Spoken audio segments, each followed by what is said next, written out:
E.B. White's book, Charlotte Webb. This is chapter 16, Off to the Fair. The night before the county fair, everybody went to bed early. Fern and Avery were in bed by 8. Avery lay dreaming that Ferris wheel had stopped and that he was on top of the car. Fern lay dreaming that she was getting sick in the swings. Lurvy was in bed by 8:30. He lay dreaming that he was throwing baseballs at a cloth cat and winning a genuine Navajo blanket. Mr. and Mrs. Zuckerman were in bed by 9. Mrs. Zuckerman lay dreaming about a deep freeze unit. Mr. Zuckerman lay dreaming about Wilbur. He dreamt that Wilbur had grown until he was 116 feet long and 92 feet high, and that he had won all the prizes at the fair and was covered with blue ribbons and even had a blue ribbon tied to the end of his tail. Down in the barn cellar, the animals too went to sleep early, all except Charlotte. Tomorrow would be fair day. Every creature planned to get up early to see Wilbur off on his great adventure. When morning came, everybody got up at daylight. The day was hot. Up the road at the Arable's house, Fern lugged a pail of hot water to her room and took a sponge bath. Then she put on her prettiest dress because she knew she would see boys at the fair.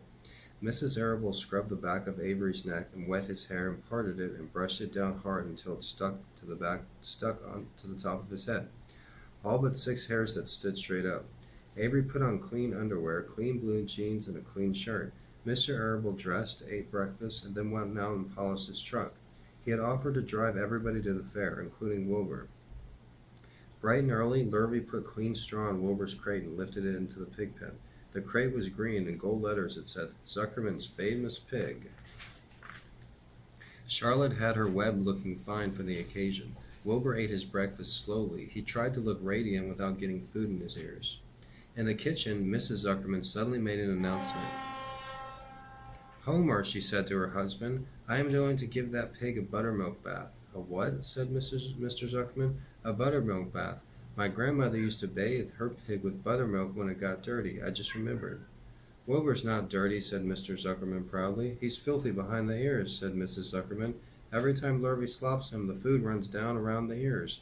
Then it dries and forms a crust. He also has a smudge on one side where he lays in the manure." "He lays in clean straw," corrected Mr. Zuckerman. "Well, he's dirty, and he's going to have a bath." Mr. Zuckerman sat down weakly and ate a donut. His wife went to the woodshed. When she returned, she wore rubber boots and an oil raincoat, and she carried a bucket of buttermilk and a small wooden paddle. "Edith, you're crazy," mumbled Zuckerman, but she paid no attention to him. Together they walked to the pig pen. Mrs. Zuckerman wasted no time. She climbed in with Wilbur and went to work. Dripping her paddle in the buttermilk, she rubbed them all over. The geese gathered around to see the fun, and so did the sheep and lambs. Even Templeton poked his head out cautiously to watch Wilbur get a buttermilk bath. Charlotte got so interested she lowered herself on a dragline so she could see better. Wilbur stood still and closed his eyes. He could feel the buttermilk trickling down his sides. He opened his mouth and some buttermilk ran in. It was delicious. He felt radiant and happy. When Mr. Zuckerman got through and rubbed him dry, he was the cleanest, prettiest pig you ever saw. He was pure white, pink around the ears, and snout as smooth as silk. The Zuckermans went up to change into their best clothes. Lurvy went to shave and put on his plaid shirt and his purple necktie. The animals were left to themselves in the barn. The 7 goslings paraded round and round their mother. "Please, please, please take us to the fair," begged the gosling. They all 7 began teasing to go. "Please, please, please, please." They made quite a racket. "Children," snapped the goose, "we're staying quietly, idly at home. Only Wilbur is going to the fair." Just then Charlotte interrupted. "I shall go too," she said softly. "I have decided to go with Wilbur. He may need me. We can't tell what may happen at the fairgrounds. Somebody's got to go along who knows how to write, and I think Templeton better come too. I might need somebody to run errands and do general work." "I'm staying right here," grumbled the rat. "I haven't the slightest interest in fairs." "That's because you've never been to one," remarked the old sheep. "A fair is a rat's paradise. Everybody spills food at a fair. A rat can creep out at night and have a feast. In the horse barn you will find oats that the trotters and pacers have spilled. In the trampled grass of the infield you'll find old discarded lunch boxes containing the foul remains of peanut butter sandwiches, hard-boiled eggs, cracker crumbs, bits of donuts, and particles of cheese. In the hard-packed dirt of the midway, after the glaring lights are out and the people have gone home to bed, you'll find veritable treasure of popcorn fragments, frozen custard drippings, candied apples abandoned by tired children, sugar fluff crystals, salted almonds, popsicles, partially gnawed ice cream cones, and the wooden sticks of lollipops.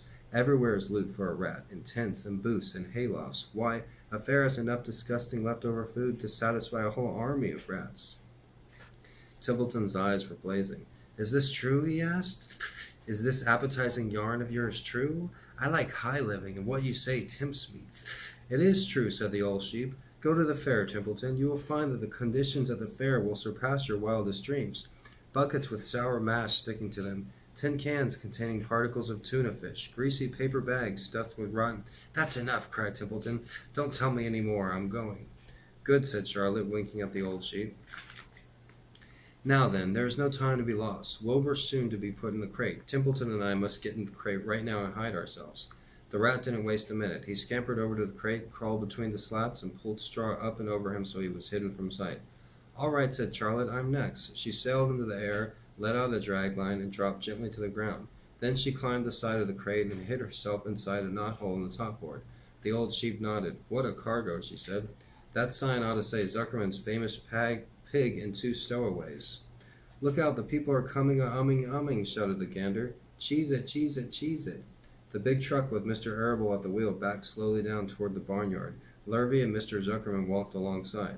Fern and Avery were standing in the body of the truck, hanging onto the sideboards. Listen to me, whispered the old sheep to Wilbur. When they open the crate and try to put you in, struggle. Don't go without a tussle. Pigs always resist when they are being loaded.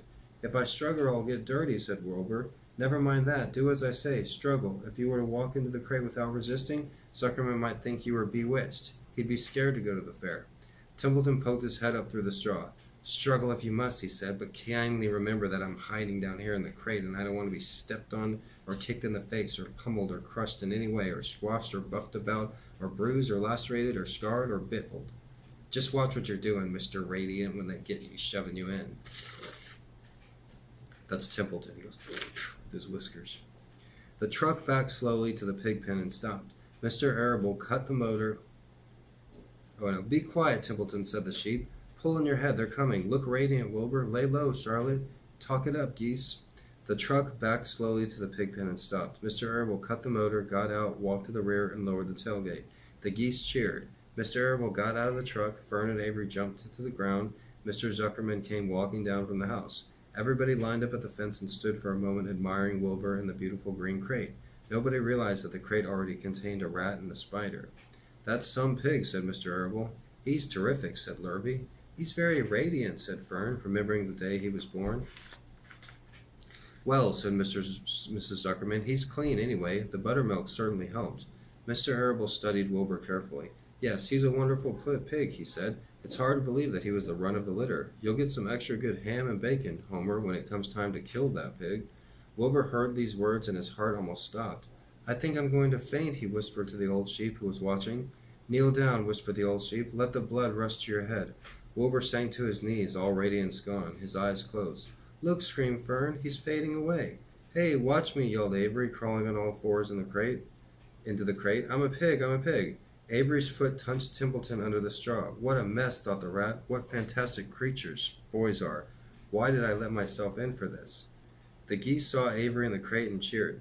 Avery, you get out of that crate this instant, commanded his mother. What do you think you are? I'm a pig, cried Avery, tossing handfuls of straw in the air. Oink, oink, oink. The truck is rolling away, Papa, said Fern. The truck, with no one at the wheel, had started to roll downhill. Mr. Arable dashed to the driver's seat and pulled on the emergency brake. The truck stopped. The geese cheered. Charlotte crouched and made herself as small as possible in the knothole so Avery wouldn't see her. Come out at once, called Mrs. Arable. Avery crawled out of the crate on hands and knees, making faces at Wilbur. Wilbur fainted away. The pig has passed out, said Mrs. Zuckerman. Throw water on him. Throw buttermilk, suggested Avery. The geese cheered. Lurvy ran for a pail of water. Fern climbed in the pen and knelt by Wilbur's side. It's sunstroke, said Zuckerman. The heat is too much for him. Maybe he's dead, said Avery. Come out of that pig pen immediately, cried Mrs. Arable. Avery obeyed his mother and climbed into the back of the truck so he could see better. Lurvy returned with cold water and dashed it on Wilbur. Throw some on me, cried Avery. I'm hot too. Oh, keep quiet, hollered Fern. Keep quiet. Her eyes were brimming with tears. Wilbur, feeling the cold water, came to. He rose slowly to his feet while the geese cheered. He's up, said Mr. Arable. I guess there's nothing wrong with him. I'm hungry, said Airy. I want a candied apple. Wilbur's all right, said Fern. We can start. I want to take a ride to the Ferris wheel. Mr. Zuckerman and Mr. Abel and Lurvy grabbed the pig and pushed him headfirst toward the crate. Wilbur again began to struggle. The harder the men pushed, the harder he held back.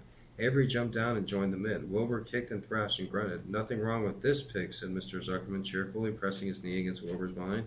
"All together now, boys. Shove." With a final heave, they jammed him into the crate. The geese cheered. Lurvy nailed some boards across the end so Wilbur couldn't back out. Then, using all their strength, the men picked up the crate and heaved it aboard the truck. They did not know that under the straw was a rat, and inside a knothole was a big gray spider. They saw only a pig. "Everybody in," called Mr. Arbel. He started the motor. The ladies climbed in beside him. Mr. Zuckerman and Lurvy and Fern and Avery rode him back, hanging onto the sideboards. The truck began to move ahead. The geese cheered. The children answered their cheer, and away everybody went to the fair. That was from E.B. White's book, Charlotte's Web. If you enjoyed my reading, click the thumbs up button, hit the subscribe button. I'm going to build this channel, make it really good. Pretty soon you'll have a different background of actual, whatever I'm reading. So thanks again for watching, and have a nice day.